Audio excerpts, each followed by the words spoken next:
Big பாஸ்ல உச்சகட்ட பரபரப்பு ஏகப்பட்ட சம்பவங்கள் தொடர்ந்து நடந்துட்டு இருக்கு. அதை நம்ம பார்த்துட்டு வரதுக்கே டைம் பத்த மாட்டேங்குது. இல்ல குறிப்பா திவாகர் பிரவீன்ராஜை தள்ளினாரா இல்ல பிரவீன்ராஜ் திவாகரை தள்ளினாரா அப்படின்ற ஒரு பரபரப்பு. இதுக்கு மீட்டிங்ல அதுல திவாகர் ஒரு ஸ்டேட்மெண்ட்டை சொல்ல, கனி ஒரு பக்கம் பாத்ரூம் ஓட, எஃப்ஜே பொங்கி எலன்ற மாதிரி தொடர்ந்து பல கலவரங்கள். இதுக்கு நடுவுல எப்படி இந்த சண்டையிலும் கேமரா நம்ம பக்கம் திரும்ப வைக்கிறது எப்படின்ற மாதிரி ஒரு சில நபர் செயல்பட்டதே நம்மளால பார்க்க முடிஞ்சு. அது எல்லாத்தையும் டீட்டெயிலா பார்த்துருவோம். வணக்கம் மக்களே, நேஷனல் வாட்ச்ல இருந்து உங்கள் மணிவண்ணன். சேனலுக்கு புதுசா இருந்தீங்கன்னா சப்ஸ்கிரைப் பண்ணிருங்க. வீடியோ பார்க்குற அனைவருமே தயவு செய்து நீங்க போடுற ஒவ்வொரு லைக்குமே எனக்கு ரொம்ப ஹெல்ப்ஃபுல்லா இருக்கும். பல பேருக்கு போய் சேர வாய்ப்பு இருக்கு. அதை மட்டும் பண்றேங்க. இப்ப கண்டென்ட்டுக்குள்ள போயிடலாம். என்ன ஆச்சுன்னா, பிக் பாஸ் ஒரு ரோலை கொடுத்திருக்காரு. யாருக்கு? கேப்டனுக்கு. டெய்லியும் செக்அப் பண்ணணும்ன்றதை நேத்தே அனௌன்ஸ் பண்ணிட்டாரு. இன்னைக்கு பிக் பாஸ் செக்அப் பண்றதுக்கு சொல்லிட்டாரு. ஸோ அதுக்காக என்ன பண்ணிட்டாங்க, வெளியே ஒரு பக்கம் திவாகர் சட்டையை கைட்டி போட்டு கலையரசனும் திவாகரும் நடிச்சிட்டு இருக்காங்க. அப்ப என்ன பண்ணிட்டாங்க, வெளியே கூப்பிடுறாரு, watermelon star, watermelon star, watermelon ஸ்டார்ன்ற மாதிரி கிட்டத்தட்ட ஒரு 5-6 வாட்டி அவர் கூப்பிடுறது நம்ம காதுல உழுது. பிக் பாஸ் அனௌன்ஸ்மெண்ட் பிரவீன்ராஜ் கூப்பிடுறாரு. ஒரு மதிக்க கூட இல்ல, திவாகர் மதிக்க கூட இல்ல, திரும்பி கூட பார்க்கல. புரியுதா இல்லையா? திவாகர் மதிக்கல, திரும்பி பார்க்கல. அதுக்கப்புறம் கிட்ட போயிட்டு சட்டையை போடுங்க, உள்ள போனோம், சட்டையை போடுங்கன்றாரு. அப்பையும் மதிக்கல திவாகர். அதுக்கப்புறம் பிரவீன்ராஜ் என்ன பண்றாரு, இவர் ஆக்டிங் பண்ணிருக்காரு, பாடியை வச்சு ஷோகேஸ் பண்ற மாதிரி நிறைய விஷயங்கள் பண்ணிருக்காரு. அப்ப என்ன பண்றாரு பிரவீன்ராஜ், சரி இந்த கேமராவை போய் மறைச்சிட்டா உள்ள வருவாருன்றதுக்காக கேமராவை திவாகர் நடிச்சிட்டு இருக்காருன்னா கேமரா அவருக்கு போறதுக்காக திவாகரை இந்த ஷோல்டர்ல அவர் கேமரா மடிக்கிறதுக்காக போனாரு. அந்த ஷோல்டர்ல பட்டுருச்சு. இந்த ஷோல்டர் திவாகர் மேல பட்டுருச்சு. பட்டிட்டு கேமராவை மறைச்சவொடனே திவாகர் காண்டாயிட்டு இப்படி ஒரு புஷ் பண்ணிட்டாரு. அவர் புஷ் பண்ணவொடனே மூலையில இருக்கிற செவுத்து அங்க ஒரு செடி இருக்கும், அந்த செடியில போயிட்டு அப்படியே இடிச்சிடுவாரு. இடிச்சிட்டு அதுக்கப்புறம் பேசாதீங்க, நீ ஏன் தள்ளி விட்ட, நீ ஏன் தள்ளி விட்ட, யூனிஃபார்ம் போடுங்கன்னு சொல்றாரு. நீ ஏன் தள்ளி விட்ட, இதெல்லாம் பண்ணிட்ட, என்னையா பேச விட மாட்டேன் கேமரா முன்னாடின்ற மாதிரி தள்ளி விட்டு அவருக்கு கையில காயம், இந்த கையில காயம் ஏற்பட்டுரும், கையில ரத்தம் வர அளவுக்கு போயிருச்சு. இது நடந்த உடனே ஒட்டுமொத்த கூட்டமும் கூடிருச்சு. திவாகர், ஏன் நீ இதெல்லாம் பண்ணக்கூடாது, இதெல்லாம் பண்ணக்கூடாது, தப்புன்னு நம்ம நீங்க சட்டை போடு, யூனிஃபார்ம் போடுங்க, பிக் பாஸ் சொன்னாருன்றதான் நான் வந்தேன்ற மாதிரி பிரவீன்ராஜ் அங்க பேசிட்டு இருக்காரு. இதற்கு நடுவுல கனி வந்தாச்சு. கனி வந்தோடனே நிறைய பேர் இங்க இருக்காங்கண்ணா, இந்த சட்டை போறதுக்கு சங்கடமா இருக்கு, சட்டை போடுங்க, சங்கடமா இருக்குன்றத கனி சொன்னாங்க. ஆல்ரெடி கனிக்கு முன்னாடி பார்வதி 2 வாட்டி சொல்லிட்டாங்க, மார்னிங்க சட்டை போடு, அந்த லிவிங் ஏரியால பண்ணும்போது சட்டை போடுன்னு சொல்லிட்டாங்க. ஆனா இதுல பார்வதி மாதிரி நான் பார்த்ததே இல்லை மக்களே. தேவைக்கேத்தனா அந்த ஒரு ஸ்டேட்மெண்ட் அவங்களுக்கு தகுந்தாற் போல் மாத்திப்பாங்க பாருங்க.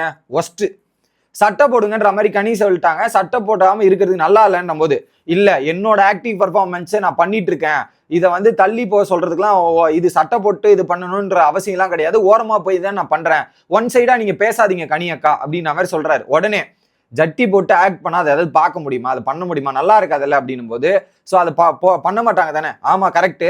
அதே மாதிரிதான் இந்த ஷோவை நீங்க பண்றது டிவியில டெலிகாஸ்ட் பண்ண மாட்டாங்கன்னு சொல்றாரு. ஷோ ப்ரொடியூசர் டிசைட் பண்ணிக்கிட்டோம், நீங்க ஏன் பேசுறீங்க, அதெல்லாம் டிசைட் பண்ணிக்கிட்டோம். படத்துல இந்த மாதிரி நடிக்கலையா, படத்துல இந்த மாதிரிலாம் பண்ணலையா, இதெல்லாம் பண்றாங்க தானே, நீங்க சும்மா டபுள் கேம் விளையாடாதீங்க போங்க கனின்ற மாதிரி சொல்லிட்டாரு. அடுத்து சபரி அதுக்கு நடுவுல இந்த பிரச்சனையை சால்வ் பண்ணலான்ற மாதிரி பேசும்போது சபரி கேட்கிறார். பிரவீனோட எக்ஸ்பிளனேஷன் கம்ப்ளீட்டா கொடுக்குறாரு. பிரவீனோட எக்ஸ்பிளனேஷன் முழுமையா சபரி கேட்கிறாரு.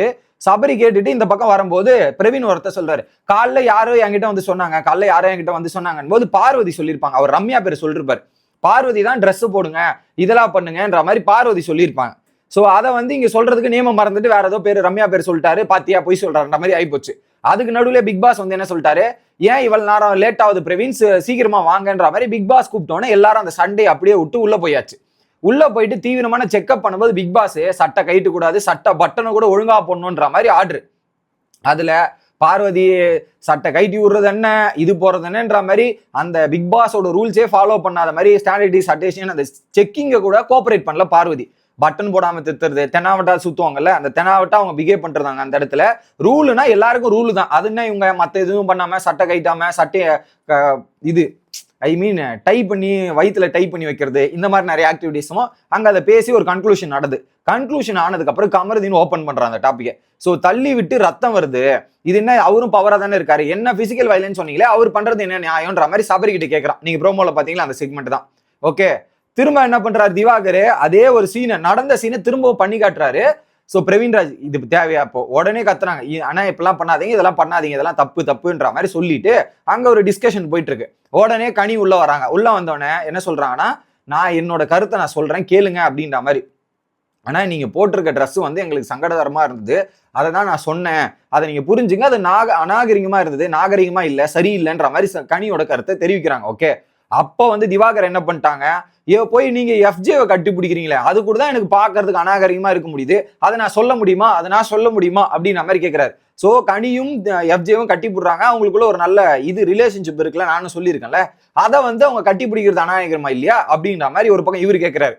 உடனே எஃப்ஜே இது ஆனா இது ரொம்ப தப்புனா நான் பார்க்கவே மாட்டேன், ரொம்ப தப்பு நான் பார்க்க மாட்டேன், ரொம்ப தப்பு நான் பார்க்க மாட்டேன்ற மாதிரி வாய்ஸ் ரைஸ் ஆகுது. ஓகே, வாய்ஸ் ரைஸ் ஆல உடனே சட்டை இல்லைன்னா கேர்ள்ஸுக்கு பிடிக்கலன்னா பிடிக்கல, அது அப்படிதான், நீ ஏன் இப்படி பேசுற, தப்பா பேசுற, இதெல்லாம் சொல்ற, இதெல்லாம் ரொம்ப தப்புனேன்ற மாதிரி சொல்றாரு. எஃப்ஜேவும் ஒரு பாயிண்ட்ல பேசிட்டு இருக்க, கனி எமோஷனலா பிரேக் டவுன் ஆயிட்டு உள்ள போயாச்சு. கனி அப்படியே பாத்ரூம் ஓடிட்டு அவங்க ஒரு பக்கம் அழுகுறாங்க. ஓகே, அப்புறம் திரும்ப வந்து எஃப்ஜே கேட்கிறான், நீ மட்டும் ஓகேமா, நீ மட்டும் என்ன பண்ற, பெண்கள் கிட்ட போய் முத்தம் கேட்கிற, லவ் பண்றேன்னு சொல்ற, இதெல்லாம் மட்டும் நீ சொல்றல, அப்புறம் என்ன உனக்கு, நீ மட்டும் இதெல்லாம் பண்ணிட்டு பேசுறன்னு போது நீ என்ன உத்தம மாதிரி பேசுற, நீ என்ன பெரிய உத்தம்னா அப்படின்ற மாதிரி இவர் பேசுறாரு. யாரு, திவாகர். உடனே உத்தமன்ற மாதிரி சொன்ன உடனே திவாகர் கிட்ட சபரி கேட்கிறான், நீ எப்படி அவனை சொல்லுவ, அதெல்லாம் நீ பேசுறது இது கூடாது. திவாகர் உடனே, எனக்கு ரைட்ஸ் இருக்குங்க, சட்டை போறதும் போடாம எனக்கு ரைட்ஸ் இருக்கு, நீங்க யார் பேச அப்படின்னு நம்பது, ஆதரை கிட்ட தனியா கூட்டு போய் பேசுறியே, அது மட்டும் நாகரிகமா இருக்கா, இதுவா இருக்கான்னு நீ எப்படி நான் சொல்லுவேன்ற மாதிரி ஒரு பக்கம் சபரி கேட்பான். சபரி கேட்டவொடனே, அக்காவை கட்டி பிடிக்கிட்டதும் கட்டி பிடிக்காதும் எங்க 2 பேரோட விஷயம், அது தப்பா, உனக்கு என்ன பிரச்சனை இதுல, அது தப்புலாம் கிடையாது, உனக்கு என்ன பிரச்சனைன்ற மாதிரி கனி உடனே வந்து, அது எங்களோட உரிமைங்க, என்னோட கன்சர்னை நான் சொன்னேன், பிடிக்கதோ பிடிக்காதோ அதை நீங்க எடுத்துக்காத, அது உங்களோட விருப்பம், என் கன்சர்னை நான் சொல்றேன் அப்படின்ற மாதிரி ஒரு விஷயத்த சொல்லிடுறாங்க கனி. அதே மாதிரி திவாகரோட கன்சர்னை சொல்றதுக்கு திவாகருக்கு உரிமை இருக்குன்னு உடனே பார்வதி உள்ள வராங்க. கனிக்கு ஏதாவது வந்தா எதிர் வந்துருவாங்களே, ஏன்னா இதே பார்வதி ட்ரெஸ்ஸை போடுங்கன்னு காலில் தான் சொன்னாங்க, இந்த இடத்துல அவர் ட்ரெஸ் போட்டு தனியா ஒரு மூலையில் தானே பண்றாருன்ற மாதிரி அவங்களே ஒரு இஷ்யூ வேணான்னு சொன்னாங்க, அதுக்கப்புறம் இவங்களே இப்ப அதுக்கு சப்போர்ட் பண்றாங்களா, அதுதான் கான்ட்ரடிக்ஷனா இருக்கு பார்வதியை பொறுத்தவரையும். ஓகே, இது ஒரு பக்கம் நடந்தவன ஒரு பாயிண்ட்ல எஃப்ஜே காண்டாயிட்டு தள்ளிட்டான். எஃப்ஜே வந்து அந்த இந்த மேட்டர்லாம் பேசினோன்னா தள்ளுன்னு எஃப்ஜே ஒரு 2 முன்னாடி தள்ளிட்டான். எஃப்ஜே பண்ணதும் தப்பு. ஸோ திவாகரும் பண்ணியிருக்கார், எஃப்ஜேவும் பண்ணியிருக்கார். அங்க பிரவீன் ராஜோட இன்டென்ஷன் அது இல்லைனாலும் பிக் பாஸ் கூப்பிட்டாருன்ற இன்டென்ஷன் தான், அது வந்து அவர் பண்ணணும்ன்ற பண்ணல, அது போய் மறைச்சிட்டு அவர் உள்ள போடணும், ரூல்ஸை ஃபாலோ பண்ண வைக்கணும்ன்றதான் பிரவீன் ராஜோட இன்டென்ஷனா இருக்கு. ஸோ திவாகர் ஃபர்ஸ்ட், இங்க இவர் எஃப்ஜே பண்ணது இது நடக்குது. இது நடந்தது ஒன்னு திவாகர் கிட்ட போய் இன்னொரு கேள்வி, லவ் கண்டென்ட் டெய்லியும் பண்றேன், நீ கூட தான் ஒரு விஷயத்த பண்ணிருக்கேன்ற மாதிரி ஆர்குமெண்ட் மாத்தி அடிக்கிறாங்க. ஓகே, அப்புறம் சபரி வந்து பேசிட்டு இருக்க நடுவுல சபரி கேள்வி கேட்டுட்டு இருக்கான், இதெல்லாம் எப்படி பேசுவ, அவன் எப்படி நீ இதெல்லாம் சொல்லுவ, அதெல்லாம் உனக்கு ரைட்ஸ் இருக்கா, இது இருக்கான்னு சபரி வந்து பேசிட்டு இருக்கும்போது நடுவுல வந்து இவன் வந்து பேசிடுறா பார்வதி, நீங்க கூட தான் குரூப்பா உட்காந்து என்ன பத்தி டிஸ்கஸ் பண்றீங்களே, அது அநாகரிகம்னா, அது நாகரிகம்னா இவர் சட்டை போடாம ஓரமா போய் பண்றதும் நாகரிகம் தான் அப்படின்ற மாதிரி பேசுறாங்க. எதை ஈக்குவேட் பண்றாங்க பாருங்க. அந்த இடத்துல ஸ்கிரீன் பேஸ் வேணும் பார்வதிக்கு, திவாகருக்கு சப்போர்ட் பண்ணா ஸ்கிரீன் பேஸ் எடுத்துக்கலாம் அப்படின்றதுக்கு மாதிரி போற மாதிரி இருக்கு. ஏன்னா காலைல இதே தான் அவங்க சொன்னாங்க, இதே பார்வதி சொல்லிட்டு இப்ப அதை வந்து அதையே சப்போர்ட் பண்றதா எனக்கு மாற்றுக்கிறதா இருக்கு. ஓகே, காலைல அதை அவங்களே வந்து சொல்லிட்டு இப்ப கடைசியில வந்து மாத்தி பேசுறாங்க, அதுதான் பிடிக்கல. இதுதான் பார்வதியோட டபுள் ஸ்டாண்டர்ட், இரட்டை வேடம். அங்க உடனே சபரி என்ன சொல்லிட்டான், இவ்வளோ தெரிஞ்ச பார்வதிக்கு சோ ஆள் இல்லாதவங்களை பத்தி பின்னாடி போய் பேசுற உனக்கு தெரிஞ்சிருக்கிறது உனக்கு அநாகரிகமா, உனக்கு நியாயமா அப்படின்னு சபரி கேட்கிறான். சோ பார்வதி வந்து என்னோட பர்சனலா பேசுறீங்க, உங்களுக்கு இதுவா தெரியலையாண்டு, பார்வதி தான் பல பேரோட பர்சனலா பேசுறீங்க, ஆள் இல்லாதவங்களை பத்தி கூட பேசுறீங்க, உனக்கு கரெக்டா இருக்கான்ற மாதிரி சபரி கேட்டா செமையா இருந்தது அந்த பாயிண்ட். அதுக்கப்புறம் பாத்தீங்கன்னா உடனே எல்லா சைடும் கோல் போடாத சபரி, கோல் போடாத, இதெல்லாம் பண்ணாதன்ற மாதிரி சொன்னோன்னே வந்து தள்ளிட்டான் எஃப்ஜே, கோல் போடாதன்னா தள்ளி விட்டான் எஃப்ஜே. அது வந்து ரொம்ப தப்பா போச்சு. உடனே எஃப்ஜே கோவம் ஆயிட்டு, பார்வதி நீ பேசுறதுக்கு தகுதி இல்ல, உனக்கு என்ன ரைட்ஸ் இருக்கு, நீ கிளம்பு, எப்ப பார்த்தாலும் இங்க சண்டை போட்டு வீக்கெண்ட்ல சாரி கீரின்னு வந்து ஏதாவது பண்ணி அப்படியே தாஜா பண்ண வேண்டியது, இதெல்லாம் பண்ண வேண்டியது உனக்குலாம் தேவையான்ற மாதிரி சண்டை வேற மாதிரி போயிட்டு இருக்கு. அப்படியே பார்வதி வாக் அவுட் பண்ணிட்டு வெளியே போயிட்டு உட்காந்துட்டு பேசுறாங்க. அவங்க மட்டும் பர்சனலா பேசுவாங்களாம், இதெல்லாம் கேட்டா வந்து அவங்க முட்டு கொடுப்பாங்களான்ற மாதிரி. பார்வதி தான் மத்தவங்கள பர்சனலா அவங்களையும் டேமேஜ் பண்ற மாதிரி நிறைய விஷயங்கள் பேசியிருக்காங்க. அதை இவங்க பண்ணாத மாதிரி நான் எல்லாத்தையும் கரெக்டா இருக்க மாதிரின்ற மாதிரி விவாதம் பண்றது இருக்கு பாத்தீங்களா, அதான் காமெடி. இதுல எல்லாரு மேலேயும் தப்பு இருக்கு, எஃப்ஜே தள்ளனதும் தப்பு, திவாகர் தள்ளனதும் தப்பு. இன்னொரு பக்கம் இவர் இருக்காரு பிரவீன் ராஜோட இன்டென்ஷன் அது இல்லைனாலும் அது ரீதியில ஹர்ட் ஆயிருக்கணும் போது அதுவும் தப்பு தான், அதுல மாற்று கருத்துல. உங்களோட கருத்துக்கள் என்ன அப்படின்றத கமெண்ட் செக்ஷன்ல சொல்லுங்க. இன்னும் சீரியஸான ஃபைட் போயிட்டு இருக்கு, அதெல்லாம் அடுத்த வீடியோல வந்து சொல்லிக்கிறேன். Bye guys.